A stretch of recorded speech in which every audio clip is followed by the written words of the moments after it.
Welcome to the Scaling Japan podcast, a podcast about how to grow your business from $100,000 and beyond in the land of the rising sun. Welcome to the Scaling Japan podcast.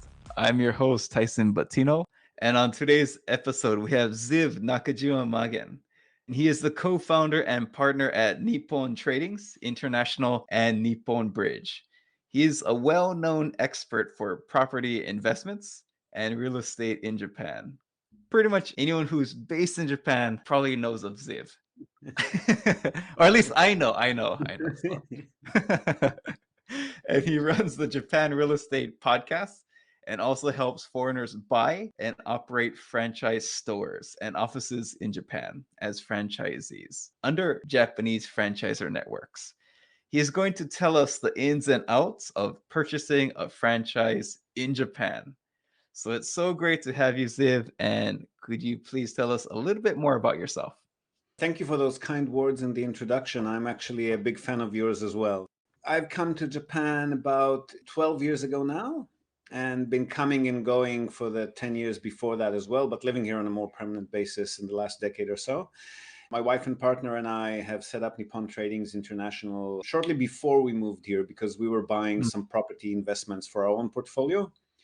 And then having gone through the process, we realized that Japan being Japan and real estate is no different. It's always challenging for foreigners, non-residents or residents, even if they don't completely fluently speak the language. It's difficult for them to conduct business here. And we figured that we could probably provide that service for people who are interested in real estate in Japan. And we've been doing that for the past 12 years now. And then about a year ago, I've met another business partner who had a similar idea related to bridging the gap between Japan and foreigners. She was focusing more on affordable relocation support services, which are very expensive in Japan. And I had the idea for a couple of years before that. Now, as a result of the questions that we regularly get asked, property investors are usually happy with safe and stable and lower yields, but there are a lot of people out there who are looking for potentially more profitable businesses to conduct within the Japanese framework. And also a lot of people who are interested in immigrating to Japan or residing in Japan based on a business visa, which can be done with property investments, but it's not a smooth process and it requires rather large capital for this purpose. So I've always had the seed of an idea in my mind to somehow facilitate other types of investments by foreigners into Japan. Because these remote investors, foreign investors, they're not going to be here physically to manage the businesses, run the businesses. Even if they do end up moving here, the business might be geared towards Japanese clientele. The staff might be Japanese. And as those of us who live in Japan know, when the gaijin business owner shows his face around the business, it's not always generating the best results, right? It's great if it's a gaijin bar or an English school or something that's foreigner oriented. But if you're running, for example, a fashion or clothes store in Japan, or you're selling secondhand goods in Japan, and suddenly there's a gaijin there, it tends to freak both the staff and the clientele out. Is this company Daijoubu? Yeah, right. We've always got this Ayashi, suspicious foreigner vibe around us, no matter what we do in Japan. So we quickly realized that not only should we enable people to invest in those businesses, we should also be the people managing them physically on their behalf. So the hiring, the firing, stock management, and so forth, they would need us, similar to how they need us with real estate investment. They would need us not just for the purchase, but for the ongoing operations as well. I mean, we've got our hands in a few pies, but we're not jacks of all trades. We wouldn't presume to be able to run a clothes business or a secondhand luxury goods or an after-school tutoring center, whatever the case may be. We don't have the know-how and the knowledge. And also that doesn't really fit into the framework of remote management on the investor side if they have to constantly be involved in marketing and advertising and figuring out how to set up and get licensing and so forth. And then franchising just became a really sort of no-brainer option for us. So what we do is we create the relationship with the franchisor who might be open to or looking for investors, franchisees. We facilitate the relationship. We represent the investor in the setting up of the business. But the advantage is that we get the entire blueprint and hand-holding and guidance from the franchisor network, on the entire process of setting up and then operating the business. So we've been doing that plus the relocation support services for the past year and a bit. We're taking it very slow, as we did with NTI at the start. We have 2 test case clients. One of them has already opened their franchise. The other one is just in the process of doing that now. So we're not really advertising the service to the general public until we make sure that we have a smooth operating procedure, but it's definitely happening, yes. And one thing that has impressed me about you is that slow moving approach. From a long-term viewpoint, it's not a fast-moving approach, but it's a very safe, secure, stable approach for Japan. Because I think a lot of foreigners, they try to rush things too quickly. But, it's someone with like Ziv.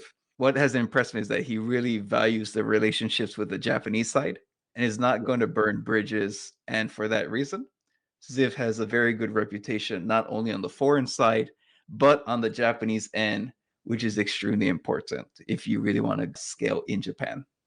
Thank you. I appreciate that. The thing is, and we learned this very quickly with real estate, is in Japan, it's actually you come in with money, you're a foreigner, you don't speak Japanese, you'll have a very hard time, first and foremost, just finding the companies that want to work with you. They're all usually professional, by the book, everything is legal and over the table, but it's a big challenge to find somebody who will wrap their heads around the concept of dealing with a foreign customer, investor, owner, what have you. So the relationships are crucial to our business because it's a lot easier for us to find customers than it is to find Japanese companies to work with.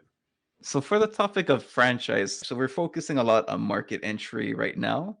And I think this is one effective method of market entry for someone who has the capital to do it. I actually do advise a lot of businesses, foreign entrepreneurs and Japanese ones, who are creating their own businesses. They're creating systems from scratch.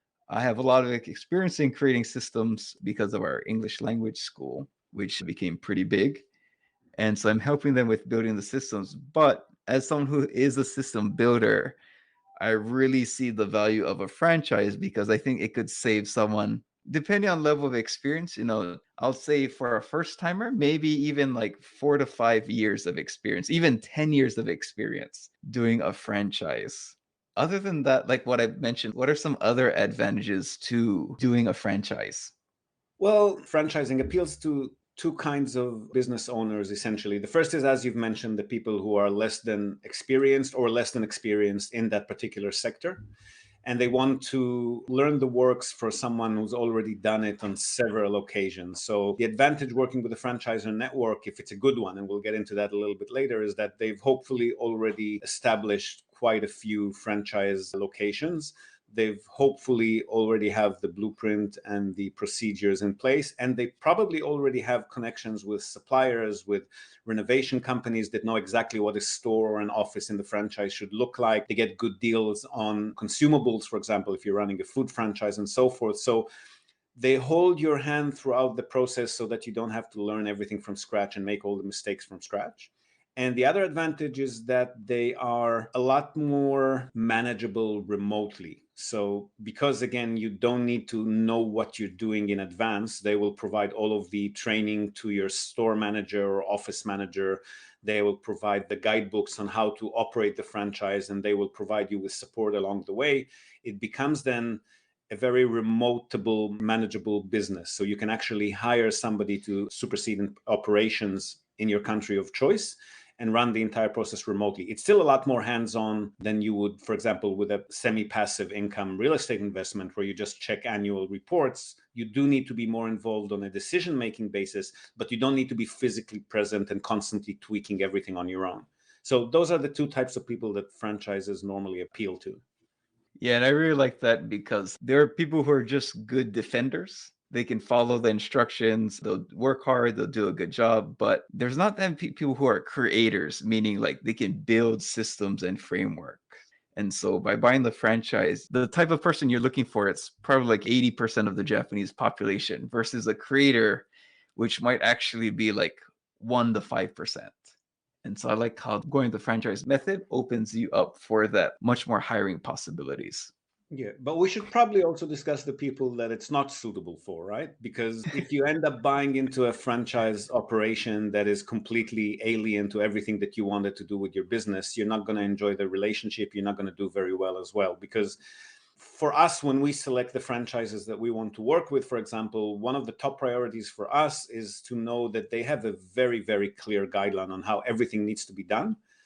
And that's a strict environment. So if you're the move fast, break things, Silicon Valley type, you're looking to experiment, you're looking to tweak stuff, you're looking to maybe introduce other products into your business that may have not been there otherwise, a franchise is probably not for you, because you're going to be bound by their guidelines, and there's a contract in place. It's not as strict and as litigative as it would be in Western country, but there is a contract in place that you have to abide by, and they can terminate membership at any point if you don't follow that code, right? And that is the reason that you actually got into the franchise to begin with. They've got a brand name and recognition that they need to maintain.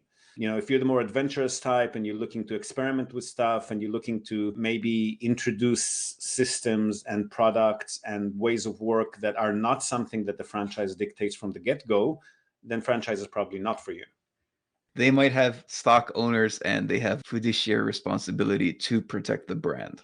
Absolutely. Any other types of people where you think a franchise might not be suited?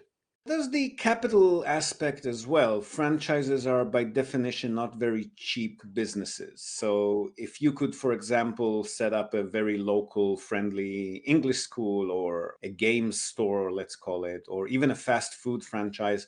For example, we all know a lot of people who have come to Japan and set up a little hole in the wall kebab shop, right? Those sort of operations you can probably buy into fairly easily for 2-3 million yen or 4 million yen at most. I've yet to see a franchise operation that starts at less than, let's say, 6 or 7 million in capital. And normally they would range somewhere between 8 to 12 million in startup capital. Because you'll be following a set framework, you're not going to be able to make huge leaps and bounds with marketing and advertising and generating revenue. So you also want to give yourself runway. Franchisors tend to estimate somewhere between 6 to 8 months before the business becomes profitable. We're, again, a lot more conservative. So we would normally assume, say, up to a year of being in the red. So you need to give yourself at least that startup capital, again, in runway capital, just until the business stands on its feet. So if you don't have the 15, 20, 25 million yen that it would take to invest and give yourself the runway, you probably want to set up something smaller and more manageable yourself. But that would, again, not be applicable if you're doing it remotely, only if you're here physically, boots on the ground.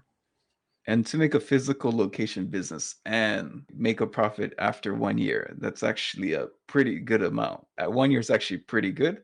If you were to do it on your own with a physical location, it would probably take you 2 years, I think.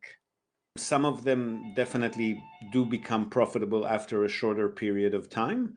But because they're heavier beasts, both on setup and on advertising and marketing, then they usually take slightly longer than that. Yeah. Could you give the total amount again, maybe the range of capital they would need for a franchise with the friend? So the cheapest ones that we've seen so far are between 5 to 7 million yen. And those are things like automated vending machines, for example, foreign exchange machines, the types that you see in department stores or hotels or whatnot, where your initial capital is just the cost of the machine itself, which can be up to maybe 6-7 million yen. And then everything else is based on a commission of how much you're actually making. So you don't have any rent per month. You don't have to pay any royalties per month. You only pay a commission of how much you've actually run through the machine cash-wise. But normally they would start at more than that. They would normally start at around 9 million yen for setup and another 9-10 million yen for one way. What are some industries in Japan that have franchises? So I think you mentioned maybe currency exchange, restaurants. I know there's some language school ones, but what are some other types of franchises? So similar to other countries, there's a franchise for everything in Japan. So the case studies and the franchises that we've been in contact with range from anything from, again, after-school tutorings, like Kumon, for example, the most famous after-school tutoring center in Japan. That's a franchise, right? Obviously, all of the convenience stores, all of the fast food restaurants, and quite a few, maybe not gourmet, but quite a few mid-range and higher-range restaurant chains as well. You've got your boxing gyms, regular gyms. At the Osaka Franchise Expo, I've run across a play casino franchise. So they rent a place in a good city location. They've got the entire casino set up, except it's not for money. They just train your dealers and they help you to make an entertainment casino kind of thing. parking lots, real estate companies, obviously, same as overseas. I mean, the lot, there's really a franchise for everything. We're now opening one for a customer that's a disabled group home franchise. So they let people who are, they're not quite in need of constant care, but they're also not quite in a position where they're able to fully integrate into normal society. So they live in a group home where it's occupied during the day by people who can help them, a licensed manager, and then overnight they have just one or two people staying there in case they need help with medicine or anything of that sort. So really a franchise for everything. Thank you for listening to this episode of Scaling Japan. In addition to serving as your fine host, I also provide advisory and coaching services to business owners who want to 2x, 5x, and even 10x their business. So stop holding your company and your team and your employees back, and let me help you and your company scale. Find more information at scalingyourcompany.com. Now back to the episode. And I think I also saw on your website, kind of like a used luxury brand item shop. Yep. That's the first one we've opened on behalf of a customer, actually. Cool. That's interesting. Yeah, so you'd come in with your secondhand Louis Vuitton or old heirloom family jewelry that you need to sell either because you need the money or because you want to upgrade or whatever the case may be. The franchise then verifies the authenticity of the item, buys it from you at a good price, and then sells it on back channels. So I think we understand now that they can provide the training, they have the systems and processes, they have the relationship with the vendors, distributors. How do they support companies on the marketing end? This is part of the due diligence process that we do on franchisors, is to see how much support they can actually provide. Because one of the ways we choose them is there are quite a few franchises out there that just give you the brand name and then they're like, go do what you want with it. So, we're originally a yakiniku shop, but if you want to sell yakitori or takoyaki, that's okay too. You can put our brand name up there and just pay us the royalties. Those are not the franchises that we want to work with. Because again, we're managing on behalf of people who don't necessarily have experience in that field or are remote in most cases. So we want something that's very clearly supported all along the way. And that does include marketing and advertising. But what you'll find in Japan is that marketing and advertising tends to be, like everything else, very old school, in the sense that it's giving out tissue packs on the street or putting flyers in people's mailboxes or within local newspapers that are then distributed to mailboxes and so forth. So we are allowed to, and we do regularly try to introduce online marketing, social media profiles, Google reviews, Yahoo Japan reviews, whatever the case may be. Franchise operators are aware of the market in that regard. So they do allow you to advertise and market in this way, but they're usually not going to be able to guide you in doing that. That's where we need to come in and introduce some other outsourced experts who can help with that.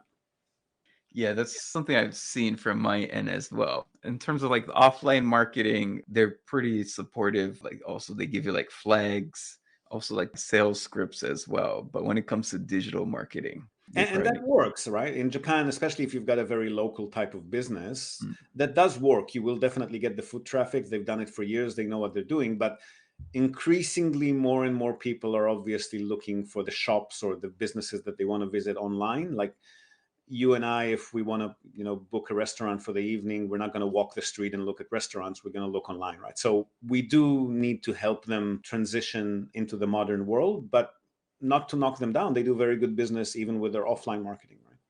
Yeah, you mentioned like Google Maps, Yahoo Maps. Yeah. I've helped about probably 20 companies rank in the top 3 for like Google Maps. And I actually track the data like Google search versus Google Maps. But yeah, it's definitely worth doing. And the amount of effort is Absolutely. pretty Yeah. low And based on the return. I mean, line ads, for example, are huge in Japan, right? There's no reason for them not to be able, and they are coming that way, but they're not necessarily all there yet. So they do give you the freedom to do as you want on that regard.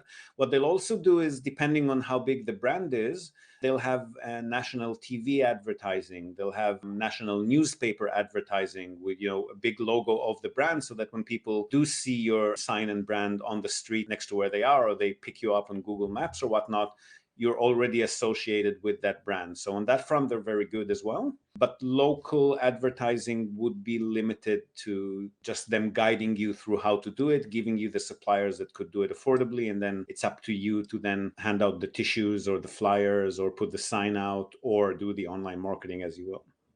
So I guess the next topic I would kind of want to dive into is choosing the right franchise for you. I think we've talked a little bit about it.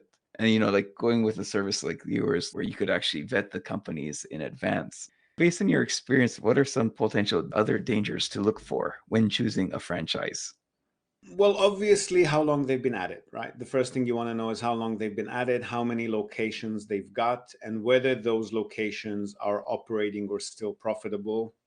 You want to confirm with them how many franchisees, let's say in the last 12 or 24 months, have actually opened and then closed shop, because that would give you an indication of potentially not necessarily something being wrong. In many cases, again, especially if it's foreigners involved, in many cases, they just lack the patience to let the business run its course until it becomes profitable. But if it does look like a trend, you definitely want to be a little bit cautious. And from our perspective, again, like we said, we want our hand held throughout the way. We don't want to just be given the logo and the brand name and be told to just go for it on our own.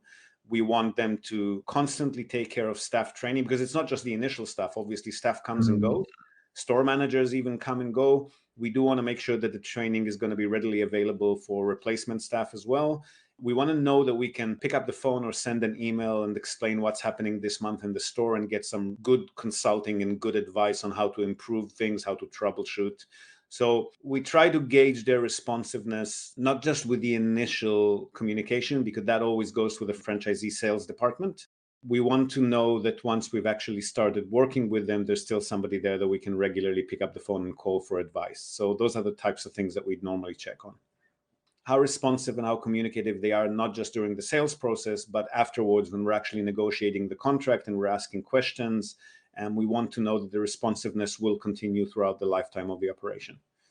I totally agree with that. Just having someone you can talk to, especially a monthly basis, to do the things you mentioned, like better optimize and pretty much so you don't have to figure it out yourself. I mean, that's what you're paying the franchise for anyways. Correct. When working with the franchisor, do you normally have like kind of like an account manager? How does that typically With a work? good franchise, that's going to be the case, yes. So you're going to have an account manager that's either allocated to a particular aspect of the business or to a particular location. And they would be accompanying you, for example, when you're selecting the location or the venue. They would be providing listings that they think would suit, and then they would come with you to inspect those listings in person if they're within that same location, or they would connect to you via a Zoom call so you can show them a walkthrough of the venue before you decide to rent it or not.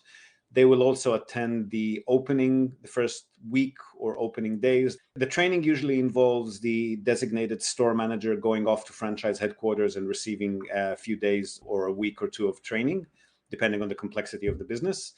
And then within the first 7 days of the business opening its doors to the public, the account manager will be there with you to guide you through the first few days and the initial operations that you've been trained on, but you haven't actually done. When we say you, we mean the store manager. They haven't actually done it in person yet. So they will be, again, if it's a good franchise, they will be accompanying you throughout the initial 1 or 2 weeks as well. People on the podcast, I think they probably have a general sense of franchise, but I'm curious, were there anything about Japanese franchises that were different than kind of like your expectations or experience with other franchises? Or is there any unique cultural insights that you have about Japanese franchises? They're different, but they're different in a way that's very Japanese and probably will be very familiar to people who have done anything business-wise with Japan. So, for example, if you look at a franchise contract in the West, it's usually 40 or 50 pages long, and there are constant threats on what will happen if you break the contract and litigation may occur and blah, blah, blah. That doesn't happen with the Japanese. Everything is assumed to be in good faith. So there will be general guidelines on obviously the business relationship and what constitutes a contract breach and so forth. But it's 7 or 8 pages. A lot of it is left vague on purpose because they want to just manage the relationship and give you advice along the way without having to stick to any legal obligations. So on the one hand, they're not super flexible because they're still a franchise, but they are a lot more flexible than franchises overseas.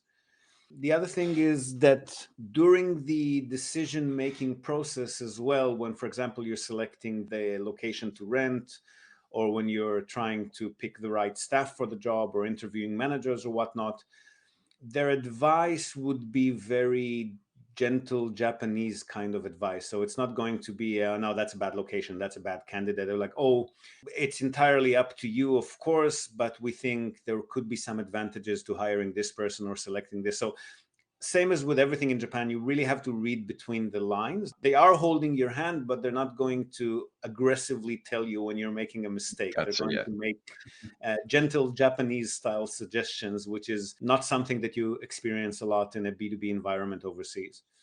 You should probably go out of your way to confirm things with them as well, right? Absolutely, as with everything Japan. Yeah.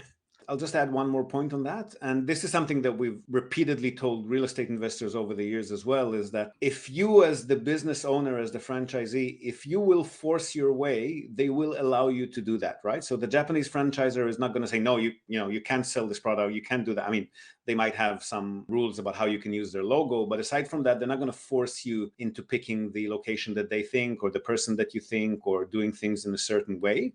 So once you show any kind of resistance, they will back off, but it's just not in your best interest to insist on stuff. They know what they're doing, so you should definitely take their advice on it. In your case, because you're helping Japanese franchisors find foreign investors or foreign franchisees, obviously you have to do a lot of probably more due diligence than they do. From your end, what is an ideal person that you would probably help or would have a pretty successful chance of doing well in Japan? There's two aspects to it. Firstly, because like we mentioned at the beginning of the recording, because we really need to take care of and nourish our Japanese side relationships a lot more so than the client side.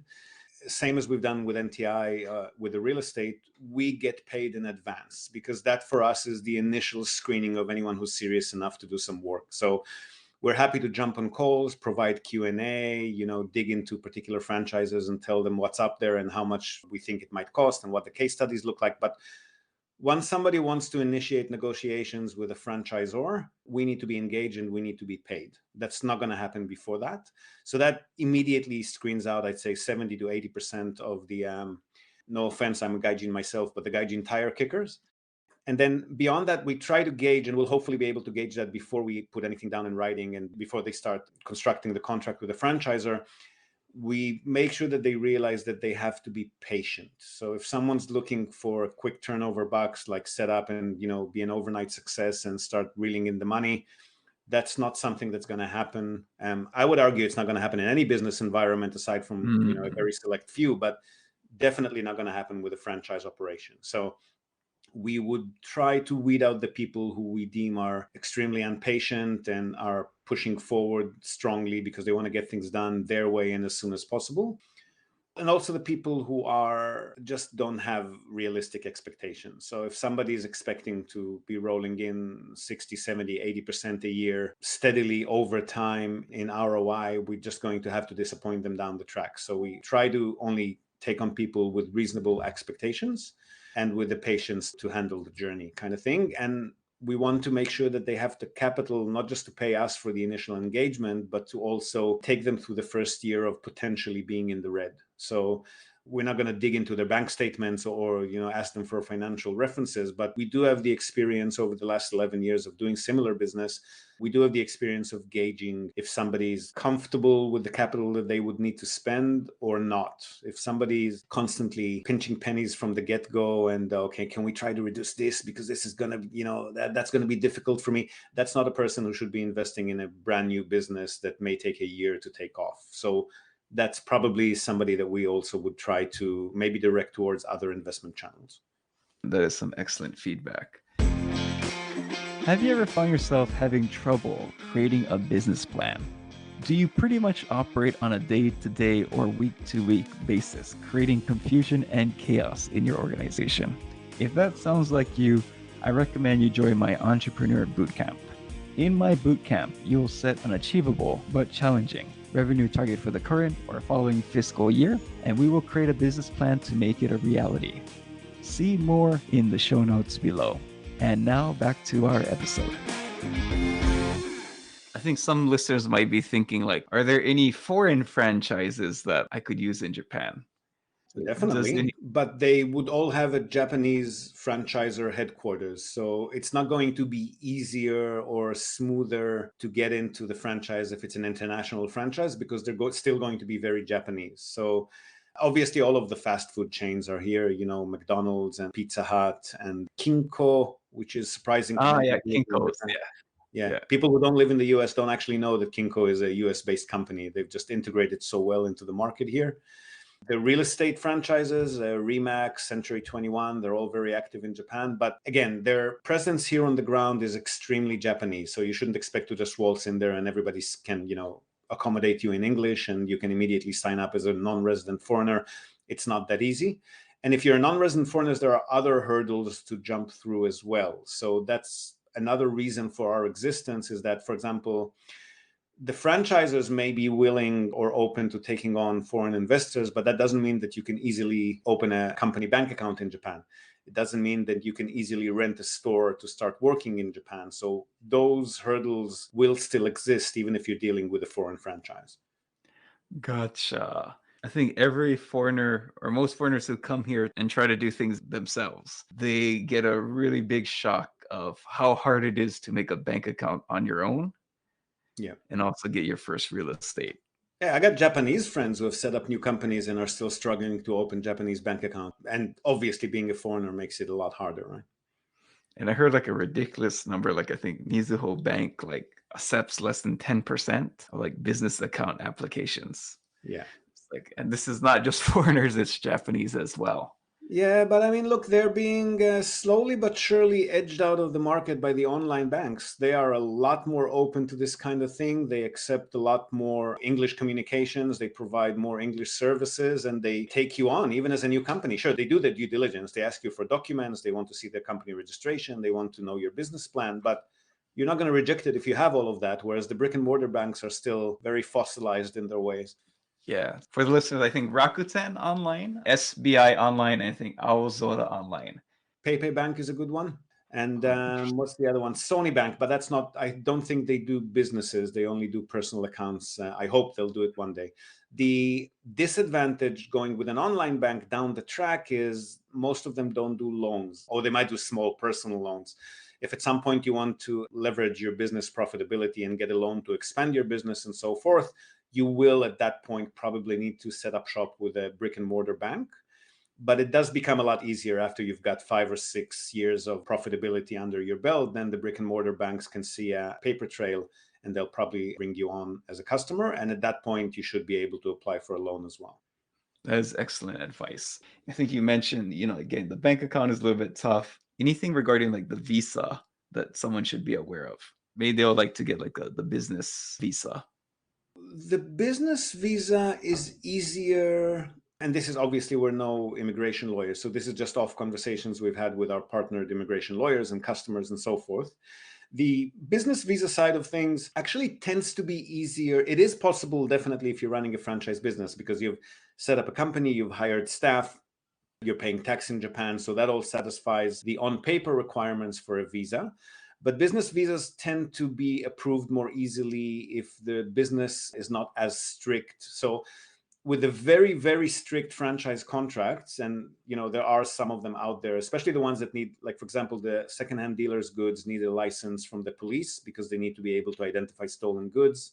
Group homes franchise need to have a licensed medical certified site manager on site. So any of those franchises that require some licensing will naturally be more strict in their contractual requirements from the franchisee. And the more strict it is, the more it seems to the immigration department as if you're actually an employee and not a business owner.